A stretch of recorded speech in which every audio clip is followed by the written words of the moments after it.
नमस्कार दोस्तों, आप देख रहे हो इंडिया टाइम्स न्यूज। स्वागत है आपका इंडिया टाइम्स न्यूज में। इंडिया टाइम्स न्यूज दिखाता है आपको देश दुनिया की हर खबर सबसे पहले, सबसे तेज। आज की सबसे बड़ी खबर, वक्फ संशोधन कानून पर बहकावे में न आए वतन परस्त मुसलमान, संपत्ति पर हमला बताना सदी का झूठ। देश में हर सुधार को हिंदू मुस्लिम के रंग में क्यों रंग दिया जाता है? क्या इस्लाम के अनुयायी इतने भोले हैं कि आसानी से बहकावे में आ जाते हैं? किसी भी ऐसे मुद्दे पर जिनका आम मुस्लिम या इस्लाम से कोई वास्ता नहीं है, जिससे उनके धार्मिक मान्यताओं पर कोई असर नहीं होता हो, क्या ऐसे मुद्दों पर भी मुस्लिमों को भड़काया जा सकता है? वक्त आ गया है कौम और आगे आने वाली नस्लों की बेहतरी चाहने वाले हर वतन परस्त मुसलमान का दिल पर हाथ रखकर यह बात सोचनी चाहिए। आज़ादी के समय से ही तत्कालीन राजनीतिक दलों और उनके नेताओं द्वारा अपने राजनीतिक हितों के लिए मुसलमानों में असुरक्षा की भावना पैदा की गई है। यही भावना देश में दंगों और झगड़ों की वजह रही है। पुराने धार्मिक मुद्दों पर नागरिकों की भावनाओं का इस्तेमाल कर उसे हवा देकर एक दूसरे के खिलाफ लड़ाया जाता है। ऐसे मुद्दे जिससे आम मुसलमानों को कोई फर्क नहीं पड़ता है, उन्हें भी धार्मिक मुद्दा बनाकर देश और बहुसंख्यक आबादी के खिलाफ भड़का दिया जाता है। राम जन्मभूमि आंदोलन के कारण भड़की भावनाओं पर हम सभी हिंदूवादी संगठनों की आलोचना करते थे।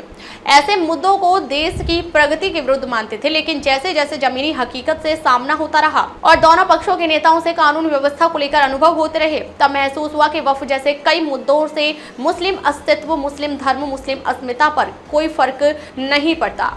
ऐसे में सवाल आता है कि जब कोई फर्क पड़ता ही नहीं तो इतनी आक्रामकता क्यों? वर्तमान एनडीए सरकार में गरीब मुस्लिम की भी सभी कल्याणकारी योजनाओं में बराबरी की हिस्सेदारी है।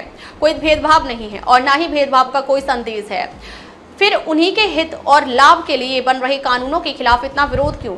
इससे यह तो स्पष्ट है कि कुछ राजनीतिक दल मुस्लिम तुष्टीकरण की नीति पर काम कर रहे हैं और झूठ बोलकर बिना आधार के मुद्दे खड़े करने की कोशिश कर रहे हैं। कई नेताओं ने तो संसद में वक्फ बिल पर कुछ भी नहीं बोला, लेकिन सार्वजनिक मंचों से झूठ बोलकर उकसा रहे हैं। इस पूरे प्रकरण को समझने के लिए हमें देश के बंटवारे के समय उत्पन्न हुई परिस्थिति को समझना होगा। इन्हीं परिस्थितियों ने देश में इस प्रकार की भावनाओं को जन्म दिया है। जब देश का बंटवारा हो रहा था तो एक नेता की महत्वाकांक्षा और पीएम बनने की लालसा में मुस्लिम तुष्टीकरण की बीमारी को जन्म दिया। मुसलमानों को सरकार का धन्यवाद करना चाहिए कि देश में उनकी वक्फ की संपत्तियों के प्रबंधन के लिए नया कानून लाया गया है।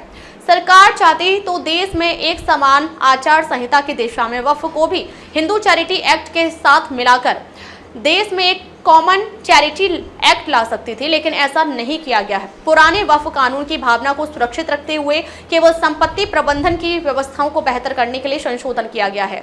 ऐसे में इसे मुसलमानों और उनकी संपत्ति पर हमला बताना इस सदी का सबसे बड़ा झूठ है। आज के लिए बस इतना ही। देखते रहिए इंडिया टाइम्स न्यूज, हर खबर सबसे पहले। इंडिया टाइम्स न्यूज देश का सबसे तेज न्यूज चैनल। देखते रहिए हर खबर सबसे पहले।